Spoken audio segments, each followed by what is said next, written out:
So in the summers, I would stay at a magical cottage by a lake with my grandparents.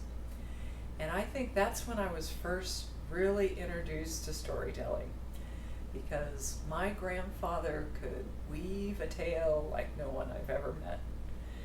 And he would tell me story after story after story about, mainly about his life and his experiences and the lessons that he learned along the way.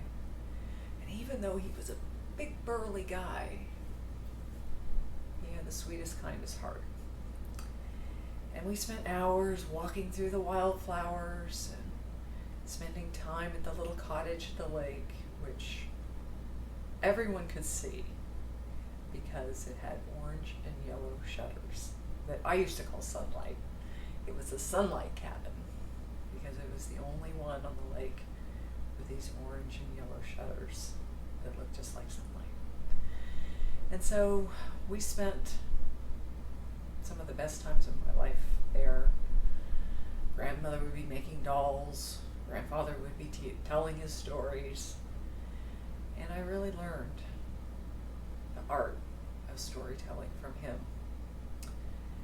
And then I think one day, for whatever reason, he took me on a walk and he gave me a present, which was a little unusual because usually only grandfather gave me presents on my birthday or Christmas, or it was a while before my birthday. And he gave me a silver bear. And in fact, that silver bear has been many places since then and has had many incarnations. I think he's had everything sewn back on more than once. But he handed me the bear and he said, you know, if ever I'm not around, you can talk to Bear just like you talk to me, and I'll be there for you. So I kept this bear no matter where I went. This bear went with me. This bear has been all over the world. He's very well traveled. And sometimes when I feel a little sad, I still talk to Bear, and I still hear my grandmother. And that was really an initial inspiration for the search for Golden Dolphin. Now you're probably thinking, okay, bear, dolphin, what's the connection between a bear and a dolphin? Well, when I was fairly young, I like to still think I'm fairly young, I saw my first dolphin just out in the ocean. And it was the most magical creature I had ever seen in my life. And he was jumping and he was spinning. And I would look away and it would seem like he would splash just to get my attention. And from that moment on, I was in love with dolphins of every size and shape and every kind of dolphin you could imagine. And as I got older, I was lucky enough to see more and more dolphins all around the world. And I learned so much about them. I learned I wanted to protect them. And I learned I really, really loved them. And I'll tell you a little secret. When a dolphin's really happy, and another dolphin will come up and give them a little tickle, their bellies turn pink. And they become pink dolphins.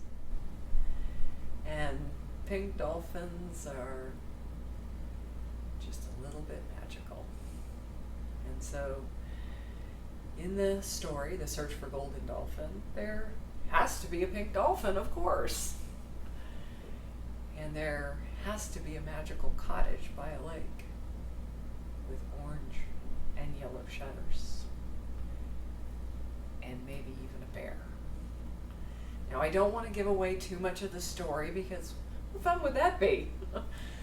But let's just say it's a story about a little redheaded girl who goes on a magical journey to help her bear. They go to fabulous faraway lands, and And they deal with some tough things. They deal with bullying, they deal with loss, they deal with courage and strength, standing up for those who maybe can't stand up for themselves. And every place they go, they seem to find another magical clue to finding Golden Dolphin. And so, without spoiling the story too much, The Search for Golden Dolphin is the story of a little red-headed girl who grew up and wrote a story about a little red-headed girl. Now, 20 years has passed since I wrote the original manuscript. And I wrote it in a very strange place. I was living in Boston, and there was a spiral staircase that went up to my office. And one night, there was a terrible storm, and I was a little bit afraid because I was there alone. And I climbed the staircase, and through the skylight onto a crystal, the moon was shining, and it lit it up like it was daylight. And that's when I started writing the original story, which actually then was called The Rainbow Journey. And in the 20 years plus since that first night in a terrible storm where I was a little afraid, and now a lot's changed in the story. I think the thing that has changed the most is that in the original story, our little feisty redhead named Ruby, she was on a journey to discover herself, to find her own confidence, to find her own strength. And she met some pretty colorful characters along the way. She found a pink dolphin. She found a very snappy chameleon whose humor is somewhat lost on me at times, but he is quite the character. And a lot of other characters too along the way. And she learned lessons, and it was a magical, magical story. But then 9/11 happened. And I realized at that time that in the original story there were no villains. There were no bad guys. And on that day, being in a place so close to where tragedy happened, I realized that there are some bad guys in the world, and that for every hero, there can be a villain. And so the story changed on that day, and the villain was born. Now, the wonderful thing about storytelling is that you can write your own story, and you can have it end just how you want. You can have a happy ending. That's what I prefer. You can have a sad ending. Sometimes that's okay. But the most important thing is you write the ending that you want, and you believe in the ending that you want. And I believe that villains sometimes deserve a second chance, because sometimes someone who appears to be a villain can turn out to be a hero in their own way.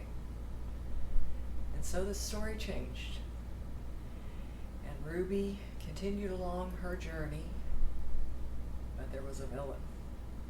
I'm not going to tell you too much, but this was a villain, and he did have lots of opportunities to change. But you're going to have to figure that one out when you read it. So I hope that this first story brings to your heart what it's brought to mine. It's made my heart full. It's made me believe in magic. It's made me imagine and believe that anything is possible. And that you can take the story of your life and you can sprinkle a little imagination on top of it.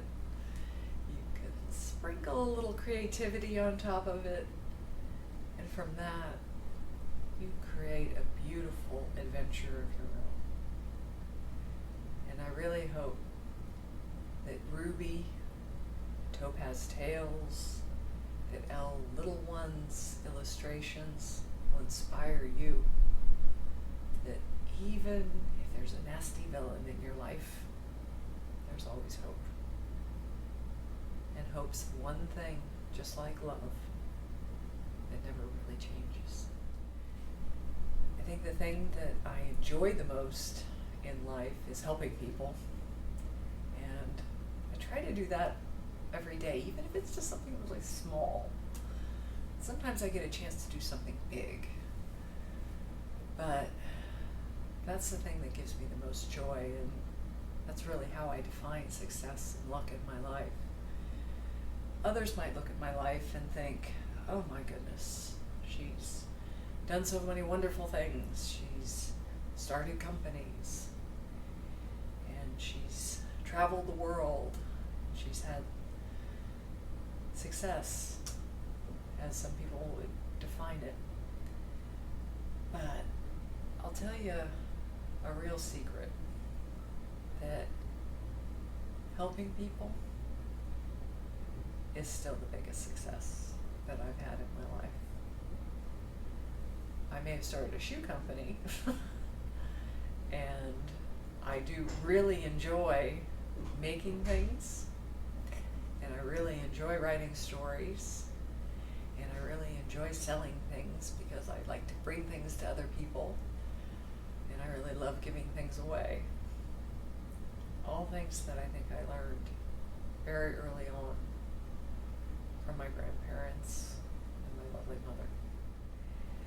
When I was a little girl and had very curly, very bright red hair, I was bullied mercilessly, like our little Ruby here. I was the only girl in my school who had red hair. And it's amazing how bullies find something that's different about you. And that's what they pick on. And so I wanted anything but red hair. Anything but red hair. And there were times when I did not want to go to school. I did not want to see my friends. And my mother would always say to me, you know, no matter how mean they are to you, you just be nicer to them. And that gave me hope. And sure, if she wasn't right, because the meaner they were, the nicer I became.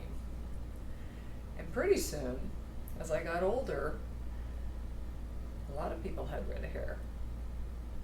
In fact, there were even women who dyed their hair red just so that they could have red hair.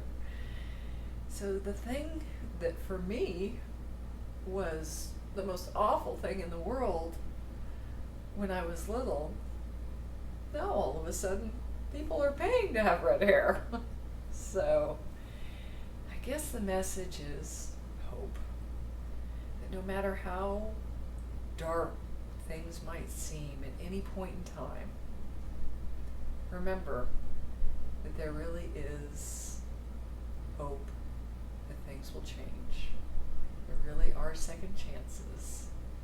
And if you give people a chance, you may just find a little extra love along the way. Now, there are a lot of different characters in the book. And while the characters may be animals in my life's real story, they aren't animals at all. Well, maybe they're a little bit animal-like, but they're really, many characters in the book are animals that I love. And one of my very first loves, beyond cute little bear here, was horses. I will never forget the first time I got to go horseback riding. And this horse was huge. And at least he seemed huge to me because I was down here and he was up there. And he was all white. Just a beautiful, beautiful horse.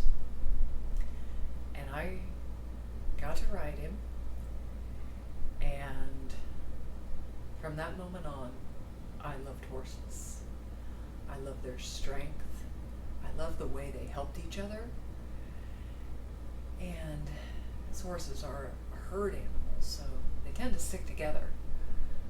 There's probably something we can all learn from that these days. Sticking together is a good idea. And they respond to kindness. They don't particularly appreciate any nastiness. And so I fell in love with horses. And I think you might just find a very special horse in the search for Golden Dolphin. Now there's lots of other characters in the book,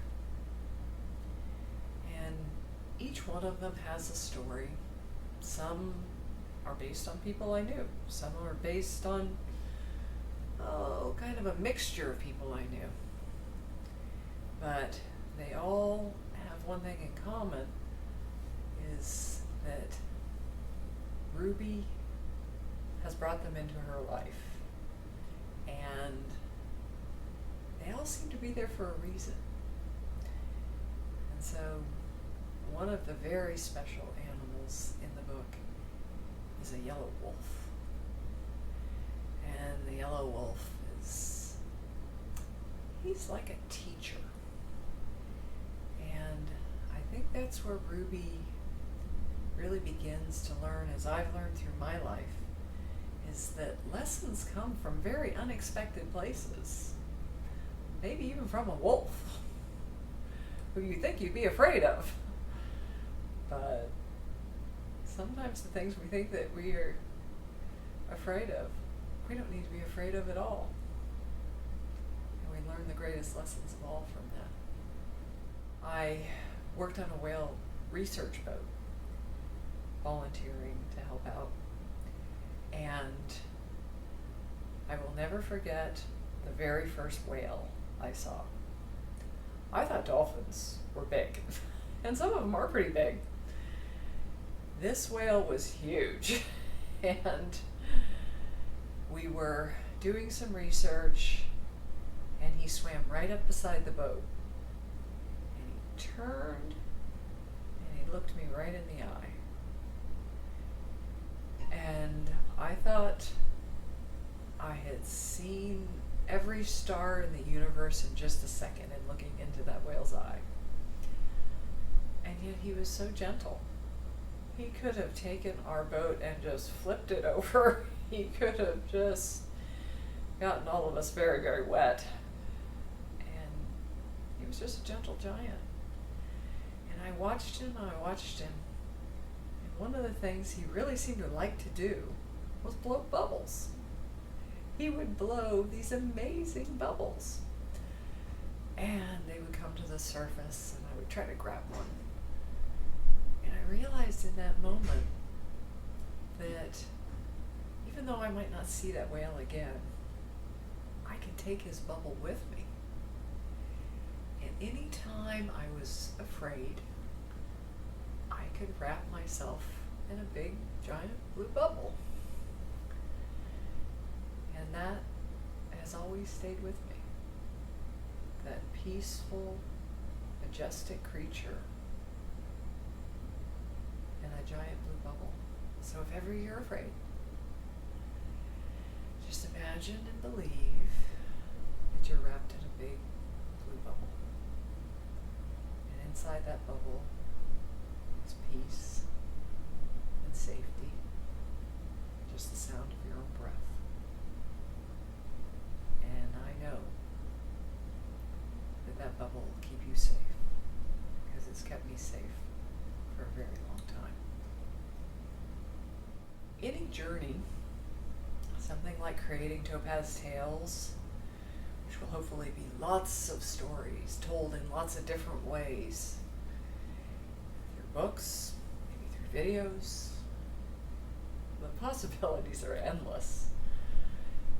And with dolls, and with other toys. I think I grew up playing with dolls because of my grandmother, who made dolls for years. And during the Great Depression, you might not know about, but when there really wasn't much to go around, she would go through people's trash, and she would find bits of cloth and buttons, and things that people had thrown away, and she'd make beautiful dolls out of them for the kids who had nothing. And she did that for almost her whole life. And grandmother lived to almost be 100. So you can imagine that's a lot of dolls. But I think it really did teach me that one of the most wonderful things you can learn is that playing is really important, that giving is really important, and that a soft little doll can combine the two. And so every time I look at a doll, I think of my grandmother working away with her needle and thread, making dolls for children who had nothing, and making dolls from nothing. What a wonderful idea, huh? To imagine and believe for just a minute that out of nothing we could create Topaz Tales. My grandmother was a very interesting character of her own. She even had an interesting name. Her name was Lavon. And I don't think I've ever heard that name before or since. And Lavon, she was no shrinking violet. She was tough. If you didn't make your bed or do your chores, she let you know. But she was also a softie. And through her life, she made so many wonderful things. But her favorite thing was making dolls. And she would make Raggedy Ann dolls and dolls of her own design. And she would sell some, but for the most part, she gave them away. She would give them to charities, to auction off, to raise money for wonderful causes.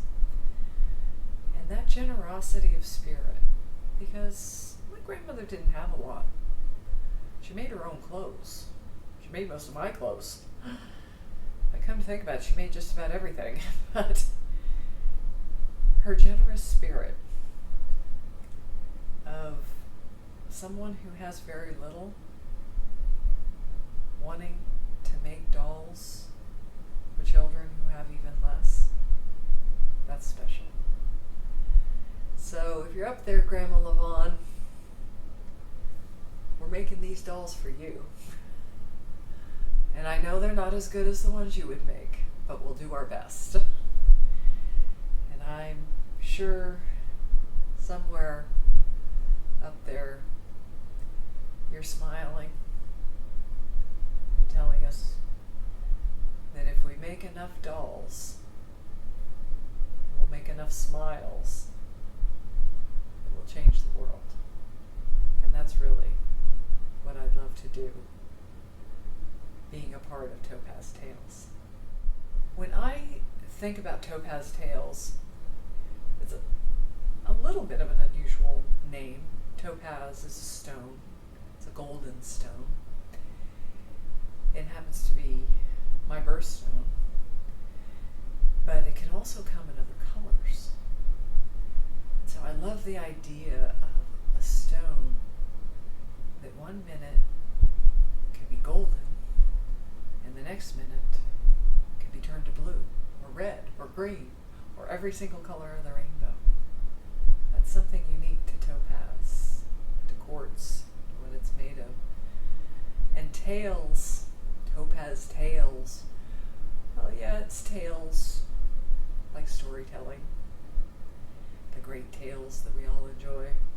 But it's also tales like this, the tales of the animal creatures that we love so much and that are such incredible characters in our books. And there's a tale for you. This is our little friend Zard, the snappy chameleon who always knows which way to go. At least he thinks he does. And he always loves to be in charge. Or at least he thinks he is. And he can turn to any color he can imagine. And he and Ruby set off on a journey together that's very, very special. So Zard the chameleon is maybe someone you want to meet and have as a friend too someday.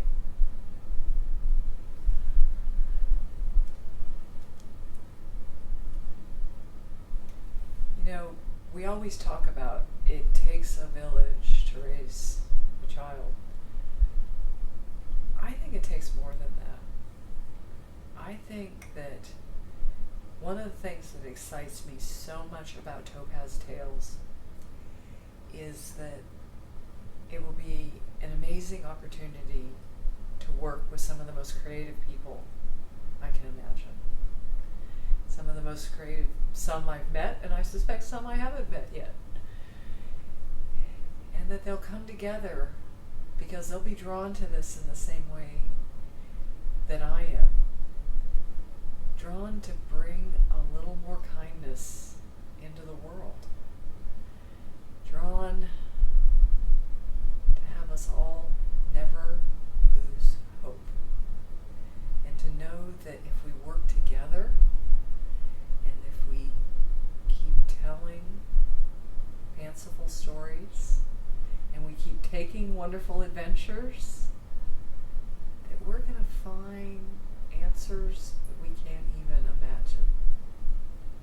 So I really hope that as we find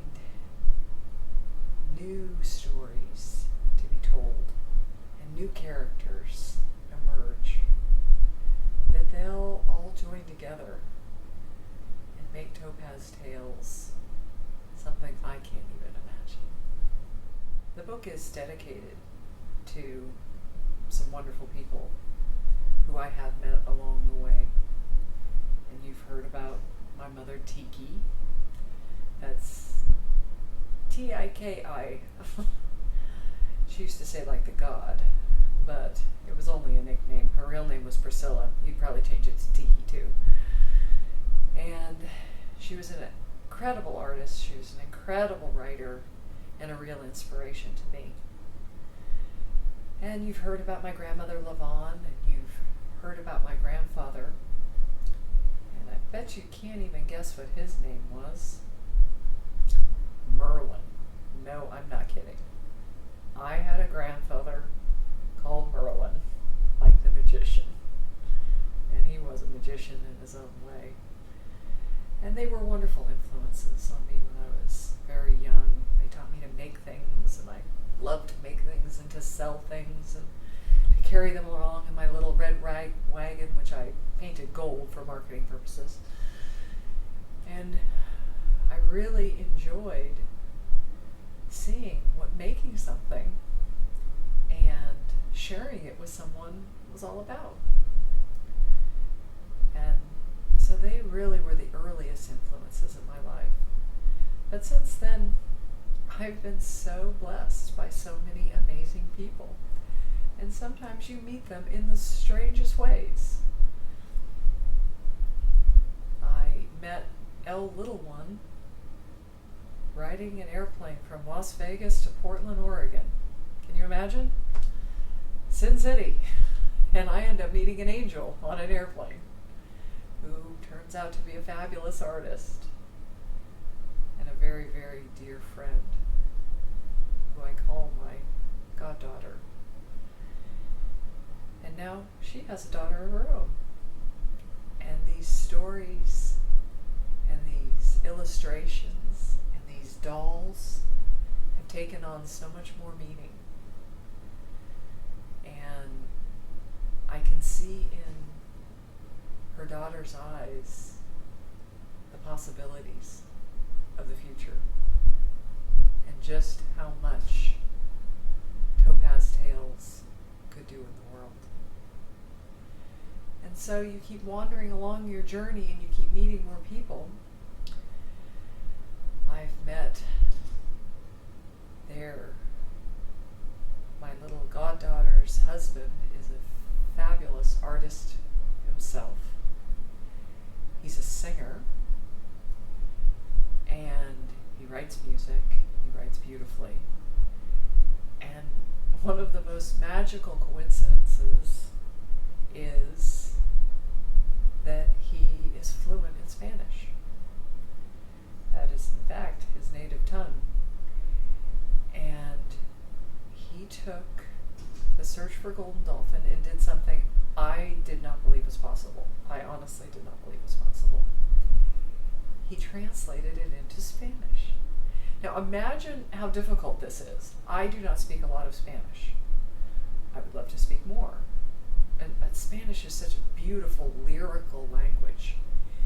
English is a little choppy. But everything, the sentence structure, everything is different in Spanish than it is in English. And yet he was able to take the crude English version and translate it into Spanish. And I have to tell you that when I read it in Spanish with my terrible accent, it sounds like music. And I guess that's because he is a very talented musician. But what a feat to take something in English, translate it into Spanish, and yet keep all the heart and all the meaning and all the joy and all the magic and all the adventures in the book. And so one of the things that Topaz Tales has the opportunity to do, which really touches me, is to be able to do books in both English and Spanish. And maybe it won't stop there. Maybe there'll be other languages that these books will be in someday. But what an amazing gift to meet someone through my goddaughter who could perform a little bit of magic all on his own. And that's something very, very special to me. And when you see it, it will be very, very special to you. Because I imagine children learning to speak English from the Spanish version, learning to speak Spanish from the English version, going back and forth, as our little goddaughter can do. She seems to start some sentences in English and finish them in Spanish. I wish I could do that. But what a wonderful way to bring us all closer together. Because that's really what it's all about, is us all working together and imagining and believing that things can be better. And imagining and believing that I can be better. And maybe if we all imagine and we believe together, what does that mean? That everything's better? That would be my real dream. That's the big one. That we all